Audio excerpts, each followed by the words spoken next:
looking to up your real estate investing game? Well, you're in the right place. Welcome to the Sub2 Deals Show with your host, Sub2 expert William Tingle.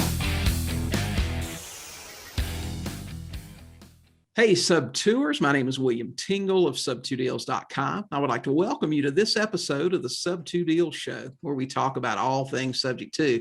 Now, occasionally we do wander off down a rabbit trail, but it's always something to help you with your real estate investing business. Now, today is another episode in our Real Investor series where we feature real investors sharing real stories and actual deals. These guys are successful investors from all across the country, and they have a lot of tips and tricks to share to help you in your business. So pay attention and take lots of notes. My guest today is Lisa Englehart. Lisa is a real estate investor in the Richmond, Virginia area. She's been investing since 2003 and has been full-time for the last 4 years. She's a creative finance, note investor, tiny houses, affordable houses. She's into a little bit of everything out there in Virginia, so we're super happy to have her here. So Lisa, welcome to the Sub2 Deals Show. Thank you, William. I appreciate you having me. Well, man, we're glad to have you here. Super experienced investor. Always like to talk to you guys. Tell us a little bit about you and about your background, what you did before real estate. Before I got into real estate, I worked for the local power company in the accounting department. And then when I met my now husband, he was a builder, is a builder. So he's the reason that I got into real estate. But I originally got into real estate as a real estate agent and then got my broker's license right after that. And then went on to just sell real estate. And he was building and I was selling the houses that he was building. And that's sort of how I got started in the business. Mm-hmm. Okay. So you met your husband and that's what got you interested in real estate? You'd never really given it a thought before? I did when I was when I was 18, I went to all of the classes to be a real estate agent. And then I just did not sit for the exam. I had a good job. I had gotten a good job at the time and I just put it on the back burner. So all those years later, I was still able to just go sit for the exam, which was really nice because I didn't have to go back through all the the training again. Right. So I sat for the exam, and then that's how I really started back into real estate. Right. It's interesting. You're one of the few people that don't share the same story. Well, I bought a Carlton Sheets infomercial. I didn't know anything about any of that. I knew I liked the real estate business. You kind of see stuff, and at the time back then, I'm probably telling my age, but you would actually look through the Southern Living magazines at all the houses, but wasn't anything online about it then. But yeah. Well, so tell us about your business model. I know you and I have talked a lot recently, and you have been telling me a lot about the tiny house stuff, but your model pretty much runs the gamut as far as real estate investing. What all do you do? Well, I had to narrow it down because I was one of those investors that was, you've heard of the shiny object syndrome where, here and here, and I've over the years, until COVID, I have really invested in myself. I go to a lot of conferences. I go on cruises with investors, and that's how I met most of my private lenders. And so I've always loved new construction, but back in 2008, when the market crashed, new construction dried up. Mm-hmm. And so I got into the REO business. So I was listing bank-owned properties, and I was working with people in distress. I did that for just 10 years straight. And so I was constantly working with evictions, having to work with, talk to people on the phone that had lost their homes and they just didn't move. It was quite a bit of that. So being in the default business, I felt like I didn't really start looking for sub-twos. That just kind of happened. And I thought, the first one that I did, I really liked it because I was able to actually save one, where before it was too late. I was coming in on the other end, listing it for the bank. I was representing the bank and the government agency. And then I was able to actually, work with these people and prevent the foreclosure. And to me, that was very rewarding. So I really liked, I love the sub-2 business. I like working with people that are in distress. And I believe it set me up to be successful as a sub-2er because I already had the experience in the foreclosure industry, what happens, who to deal with, the foreclosure attorneys. I worked with a lot of them. So I feel like it set me up, and it was easier for me to get involved in the sub-twos. I was doing sub-twos before I became a member of the coaching group, but I was so glad when I joined the coaching group. Cindy Crane introduced me to you, and that's how I got more involved in it. And I've actually switched out some of my documents from being in the coaching group. And I love the camaraderie. And I know that if I need something, you've got my back with sub-twos. I've done a lot of them. I think I'm good, but still, I do love that business. Now, talking about the tiny homes, I tell you what it really goes back to. I mentioned I love the new construction, but being in the default industry, I worked with a lot of the reverse mortgage foreclosures, and with the reverse mortgage foreclosures, most of the people were deceased when the bank took the house back because there wasn't any equity for the family. So the bank just got the house back, but they also were foreclosed on if they didn't pay their taxes or their insurance. And you'd be surprised the amount of people that happens to. So back then when I was doing REO, I would say to myself, if I had a little house to put these people in, I could just fill them up, rent them, because I would rent to these people. These people have been through a lot. They didn't buy a house thinking that they were going to be foreclosed on, right? They just had something catastrophic happened to them, and they lost their house. So and they don't want to go back there anymore. So I would definitely consider, for most of them, renting to them, or even if I was in a position to do an owner finance for them or do a wrap or something for them, I would. So I kept thinking, what if I built a stick built, this is not tiny homes on wheels. What if I stick built a little teeny house? I call them teeny because people do get them. If I say tiny, they think it's wheels. So what if I built a little bitty house and I could rent them or I could sell them all day long? And literally I could, because I started out with 2 and I wanted to pay for them. So I got my private lender involved, and I ended up using 2 of them for short-term rentals because I want to get them paid for quick. And that's how I got started with them. So yes, so I know it's an odd combination, but what I did is I narrowed down my focus, because I was like too many places, to sub-twos and my new construction with my little teeny houses. And that's my passion with both of those. Right. So how many of the teeny houses have you built so far? I have 2, and I'm breaking ground on 2 more. And then I have about 24 more lots in inventory that I can build on them as well. 20 more lots? 24. And then 24. if I subdivide some more land, I can create more. Right. What does it cost you to build one of these teeny houses, and what are some of the specs on them, square footage? All right, so like I have a 339 square foot now. It depends on how you build it. If you build it in the backyard of an existing property, which is what I would like to do with one of my sub-twos, if I decide to keep a sub-two, I'm going to build, if the criteria works out in that county, because I like to work in a lot of rural counties, I'll build a tiny home in the backyard of one of my sub-twos, and then I can actually rent out both of them, or use them as short-term rentals if I decide to go that route.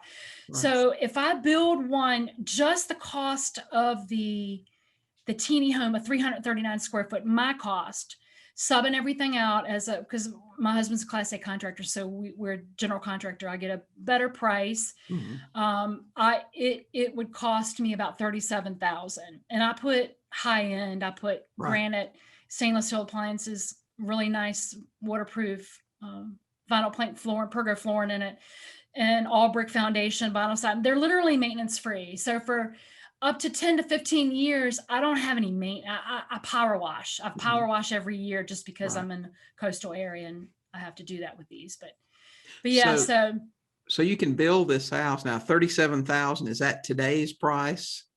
Because you see all the lumber Facebook prices are. Yeah, you see all the Facebook memes. I asked for proof of funds, and they showed me a stack of 2x4s. Lumber. So. Yeah. I have a lot of lumber in my garage now that I could get a whole lot of money for. But okay, so the prices are starting to come down some, and they're supposed to, after lumber salesman of 30 years working with my husband. said that after Memorial Day, you're going to start seeing. And there's really supposedly, I don't guess I should say this, but supposedly there's not really a lumber shortage. It's just a control thing, but who knows? Right. That's just a rabbit trail. Right. But, your labor price did not change. Right. So it's only your material. So how many sheets of OSB or Vantech do I need on a 339 square foot house? Yeah. Okay. Right. So we're not talking a tremendous amount of money, but you could probably say, to be safe, 8 to 10% more. Right. But new construction lumber has always been like a roller coaster, and it usually fluctuates with the interest rates. Right. So we expect it to come down. If it doesn't, I'm not going to let it stop me. I'm just going to keep trucking along because these are they're high demand. Right. It doesn't matter what the economy is. Right. It's not going to, in 2008, it's not going to be a repeat with new construction for me. Right. I had to find another source of income back then because it stopped. With teeny houses, you just wouldn't believe the people that stop and want to rent them. They want to rent them full time, and I could do that. But I do incredibly well having both of them as a short-term rental. I have them paid for in no time. So if I build, let's say I build a 339 square foot house for $40,000. What does that have? I mean, is it like a studio apartment? Basically, it's just, it does have an open concept to it, except for the bathroom. So basically it has a closet for a stack washer and dryer, a small closet for clothing. And you can actually have a bed with drawers under it, dresser.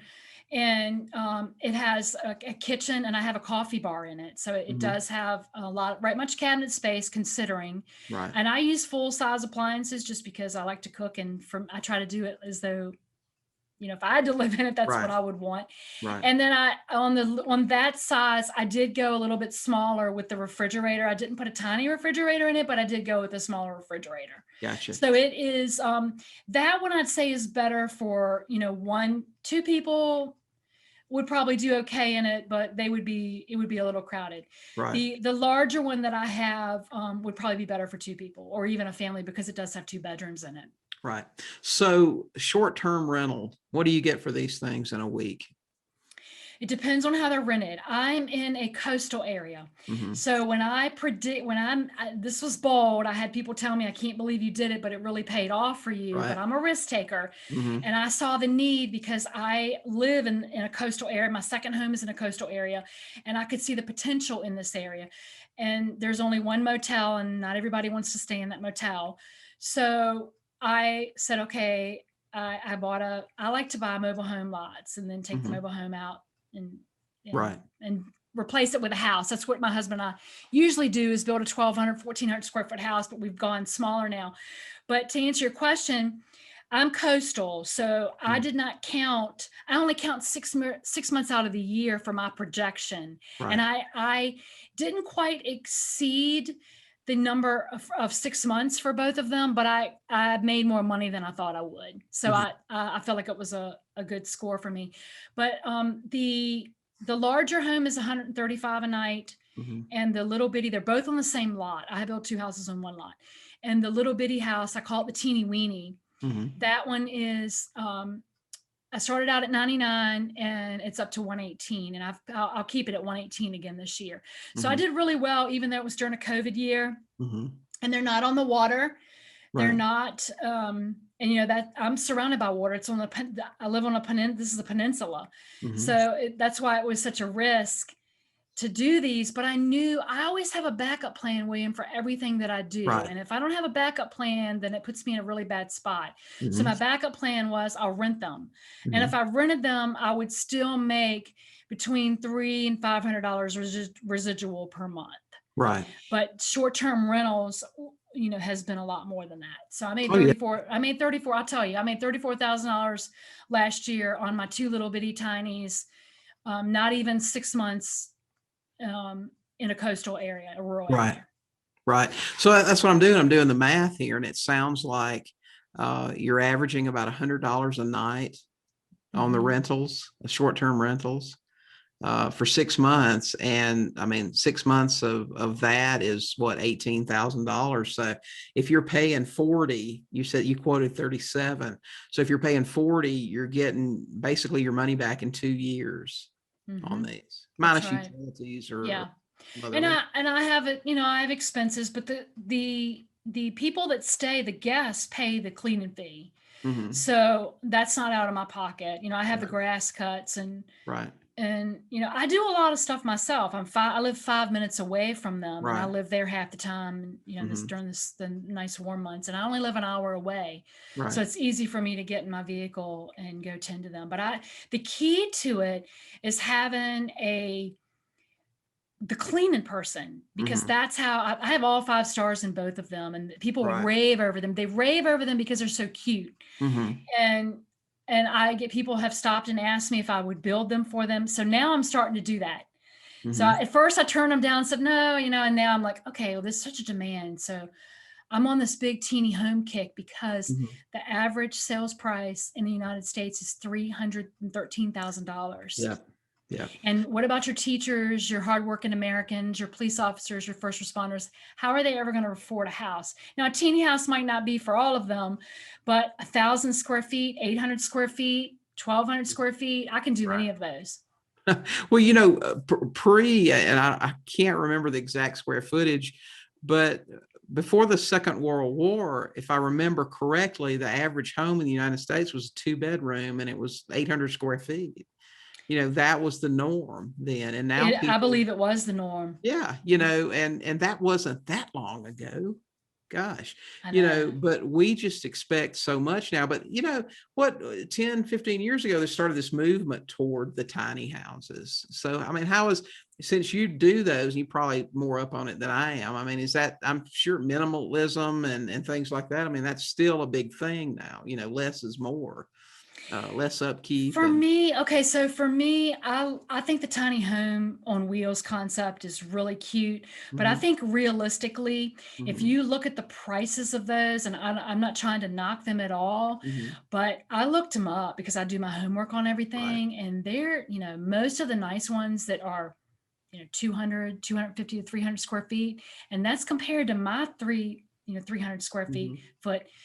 They're paying 64, 65,000. This is something you pull behind a truck. Yes, they can go different places, but I'm looking at a lifetime investment because I want to build something that's going to last. And these are very well built, solid homes that'll be there after my grandchildren are gone, so that's just my preference. And we build them, stick build them to last. And people make comments about how well they're built. And I'm very proud of that. Yeah. Well, it sounds great. I've RV'd a couple of times in my life. So, I mean, you living in a small space is something you get used to. I mean, some people, it drives them insane, but I never minded it.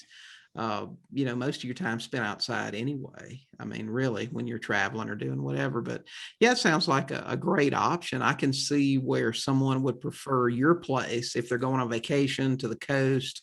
You got a lot more privacy than a hotel. You can, cook in your space and do other stuff on vacation. So yeah, I think that sounds and great. It's actually, I've had people say, you can go up on your rates, but I just want them rented. I'm not greedy. I don't go up on my prices for holidays. I could, some people say I'm not very smart investor for doing that, but I like to keep them rented. And I'm not saying these people gouge, but I don't like to feel like I'm taking advantage of anyone. I just want them rented.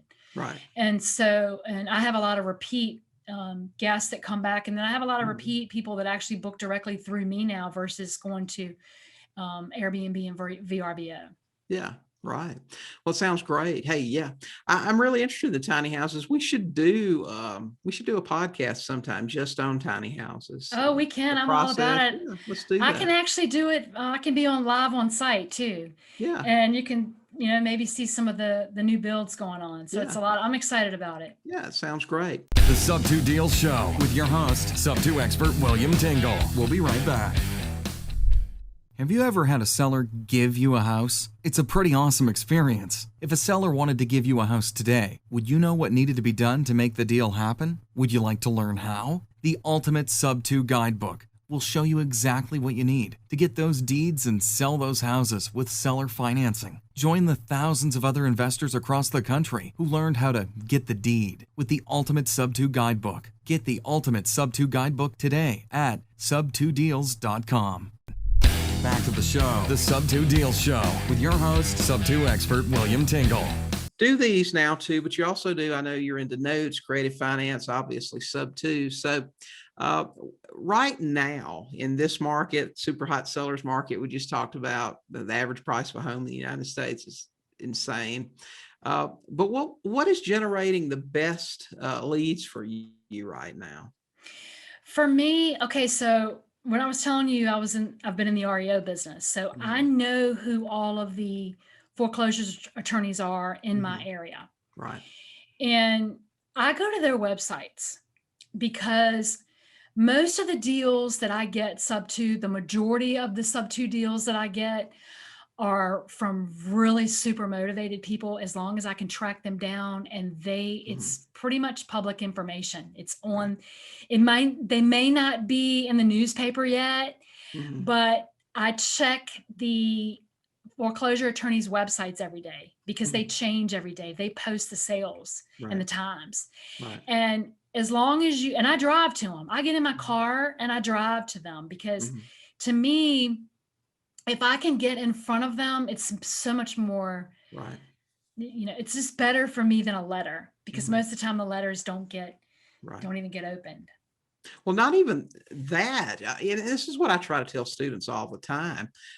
When you drive to these houses that are in foreclosure, you can listen. It's easy to get online, pull a list, upload it to Propstream or whatever your mailing service may be, Print Genie, whoever it is, and put them on a campaign where they get 2 cards and 3 letters and 2 voicemails and all that stuff. That's great. Follow-up's wonderful, but you don't know if that house is vacant. Okay.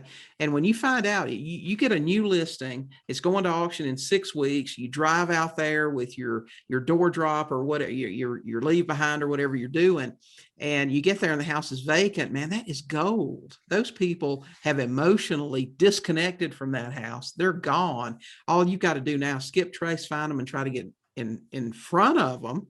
And you can probably get anything signed. In most cases. And what I do too is I go to Facebook and I look for them on Facebook, and I look for any connections. And I've actually had a connection with somebody that knew somebody, and I knew her very well. And I called her and I said, how do you know this girl? And without getting into much detail, right? I said, how do you know this girl? And she's my cousin.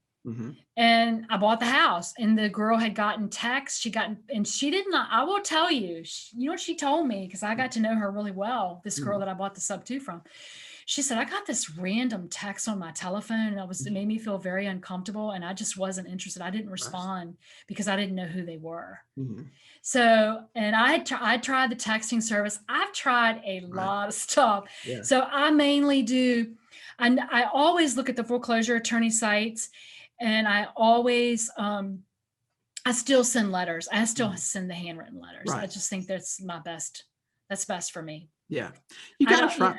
I'm sorry, go ahead. No, you go ahead. No, I was just going to say, you have to try new things. I resisted trying texting for years because I just thought it was so impersonal, especially when you're dealing with distressed people like that. And so we finally caved in and we tried texting, and we did it for a few months. And I'm telling you, man, that is a tough crowd because it's so oversaturated now. Every wholesaler is sending 1 million texts a day out, and everybody's following them, and they're doing it. And I'm telling you, some of the responses you get, man, they're tough to take. And I will say, a lot of times I go with my own gut. And I don't know about you, but I'm going to speak for myself. When I get random texts on my phone, sometimes I don't like it at all. Yeah. And so that's just me, but it's annoying for me. And I do get a lot. I do get a lot of random texts, and I always reply, stop, stop. Oh, yeah. But absolutely. Yeah. Well, we do a little bit of texting now, but it's not with a service, and it's personally done. We do it straight from our phone, and it just says, hey, I saw your house on Zillow at 123 Oak Street. and I'm really interested. I'd love to talk to you about it. Is it still available? You have to ask that question now because they could have listed it yesterday and now it's gone. But not using a service, it doesn't have to say reply stop if you don't want to hear, and all that stuff. That's different. It works a lot differently. It does work a lot different. It works a lot differently. And we wind up actually talking to a bunch of those people. So it works out pretty good. So you primarily still are focusing on distressed pre-foreclosures, and you're using your local attorneys' websites where they post the NODs or whatever. Well, they're not, these attorneys aren't local. Most of them they're in Virginia, but they're not like right in my area. It's just the ones that I worked with, and I know that they primarily do the big bulk of the foreclosures. Right. And so they're like a couple of hours away from me, but I do rely on their sites, and I even send out mailers to those, but I prefer, I make a list, and where I go, I'm always going a different route. Right. And I make a list, and I'll go to those houses and try to track them down. It's interesting. You and I are talking today. I had a phone call this morning from a JV candidate, and he told me, he said, I live in Virginia. He said, but I don't think anybody's doing sub-2 here. Because I can't find. I said, listen, we've got a student in the coaching group, Lisa. She's buying some sub-2s in Virginia. I think you're a little off there, but that was interesting. So, do you have any favorite tools in your business that you use to help you? Propstream and TLO. Propstream, I had used Propstream before and went with another service, and then because of you and having I'm sorry, I can't remember his name, the gentleman on, and Burton. He's great. What's this? I'm sorry. Burton. And I remember him because I watched the live you had with him, and it's really good. I really, really like, it's like TLO. I can't do without it, but I rely on Propstream, TLO, and then I have access to the MLS because I'm a real estate broker, and I don't actively go out and sell real estate. If I might sell one of my flips, but I don't actively go out and do that anymore. Right. But I do enjoy having access to the MLS, TLO, the courthouse, and my Tahoe, and that's all I need. Those are my favorite tools that get me everywhere I need to go. And that's what I tell students. Propstream's less than $100 a month, and when I call a seller, I already know.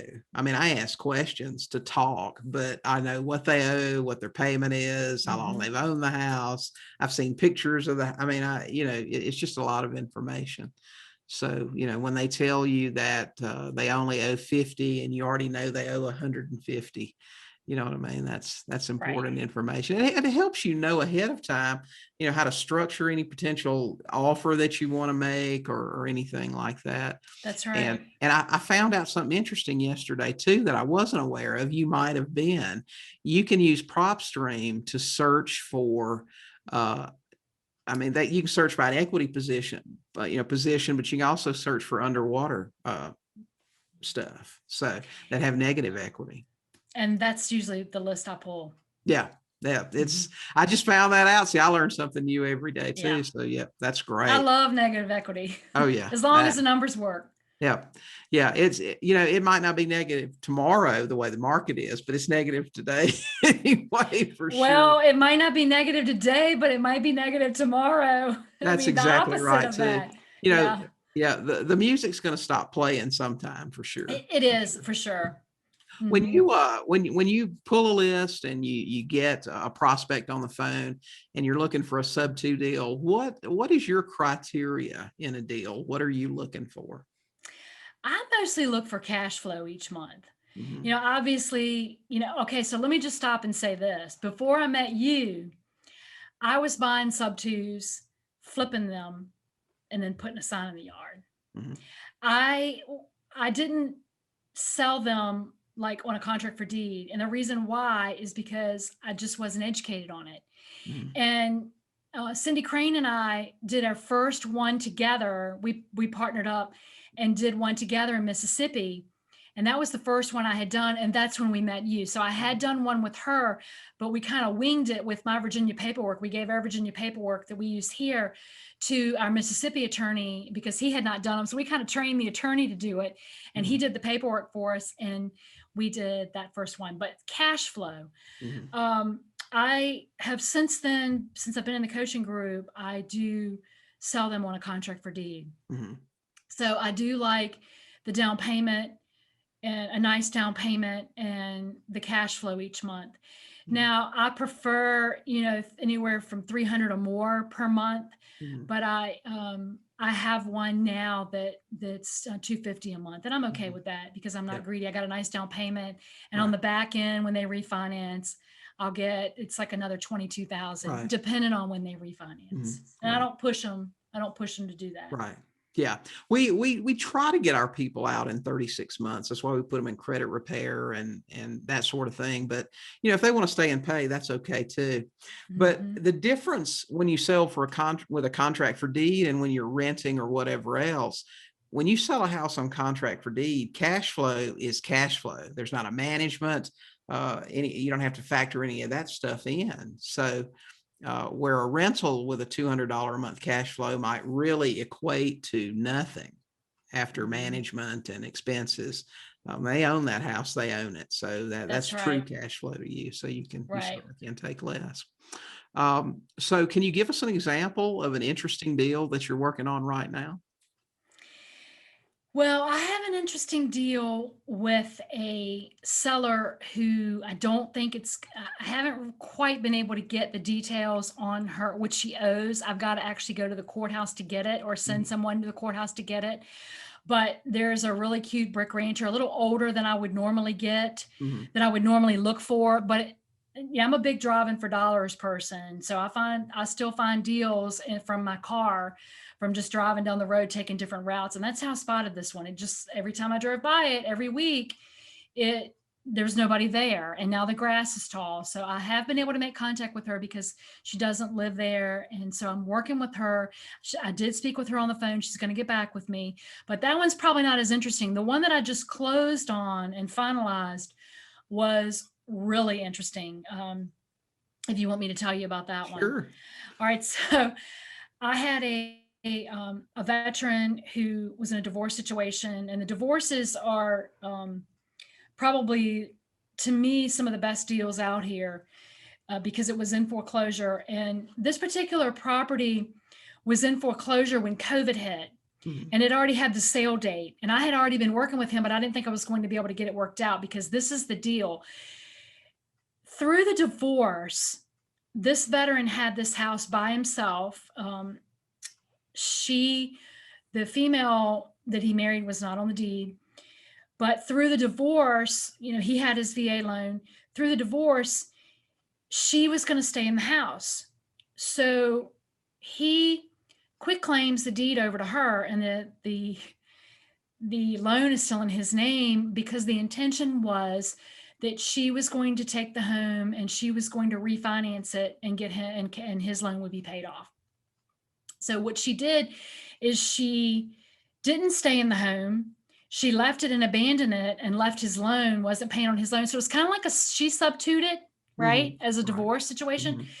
And the bank was aware of it. So they didn't call the note on him because she was living there. But what happened was she abandoned it and left him in a very vicarious situation because now he doesn't own the property, but the loan is there. Mm-hmm. So, and he's an engineer. He works for a VA hospital locally, and he really did not want this house to foreclose. Right. So I came in, I worked with both of them. And long story short, I had to give her a little bit of money, negotiated with her, but I gave her a little bit of money to cooperate. I got the house and I got the sub2 note. But it was interesting because there was a bad blood there between the two of them. And I had to put a lot of stipulations in the contract in order for her to sign off on it, that he wouldn't get the house, that I wouldn't sell it back to him, that I wasn't doing that for him because he did ask me to get the house back for him. And I told him I couldn't do that. I wasn't going to get involved in that. So it's one of those situations where it all worked out in the end, but it went on for a good 8 months. But let me just tell you this, COVID worked in his favor. Mm-hmm. Because the bank said they would modify his loan at that point. COVID saved his foreclosure, and of course me, but it was definitely, they were able to work with him on that because of COVID. Mm-hmm. Okay. Great. I know divorces, they're volatile situations, especially when there are two people on the deed, and because they can be getting along okay today, but tomorrow it can be a completely different story when that next summons gets served or one lawyer says something to another and all of a sudden they're not speaking. What I've always recommended to students to do is if you find people that are in a divorce and they're in agreement today, you need to get a quitclaim deed from the one that didn't call you to the other one right away and get that thing filed. That way, going forward, you only have to deal with this one person, so you don't have to deal with all those mood swings. And I've been the middle person in quite a few of these deals, and I've been able to work it out with both of them, but it's been challenging. Right. Yeah, for sure. So Lisa, tell me, if you're having to give a new investor advice today on how to get started and what they need to do first, what would you say? They need a mentor. I didn't start out with the mentor. Of course, my husband was my mentor in the construction industry, but I didn't have a mentor in the real estate investing industry. I did educate myself a lot. I think that's very important if for a new investor to go to as many conferences as they can afford to go to, good conferences with reputable people. But if they're interested in Sub2, they have to literally be in your coaching group, mentoring group, because it's really worth it, and it's worth the money. It really is. And a lot of places, I would also recommend to them that they don't go and put thousands and thousands of dollars to pay somebody to coach them when they can be in a monthly membership and learn everything that they would want to know. Right. And go to events like what you're having. Yeah. Well, now that you mention that, I'm going to tell everybody, if you're listening to this or watching it before September of 2021, we're having an event, Sub2 Palooza. We're having that in New Orleans. Lisa's actually going to be one of the teachers there. She's doing a roundtable on Thursday night, talking about creative finance and that sort of thing. So you should definitely come out and listen to her 17 years of experience. You can really shorten the learning curve by coming out and doing that. You can also go to sub2palooza.com to learn more about it. But of course, if it's after September 2021, then you'll have to sign up for the next one that we have, whenever that may be, I guess. I can see you having these probably like every quarter. I think it's a demand. It might be too much. It's a lot of work. Maybe 2 a year. Okay, 2 a year. I don't know about every quarter. I hadn't done an event in 15 years.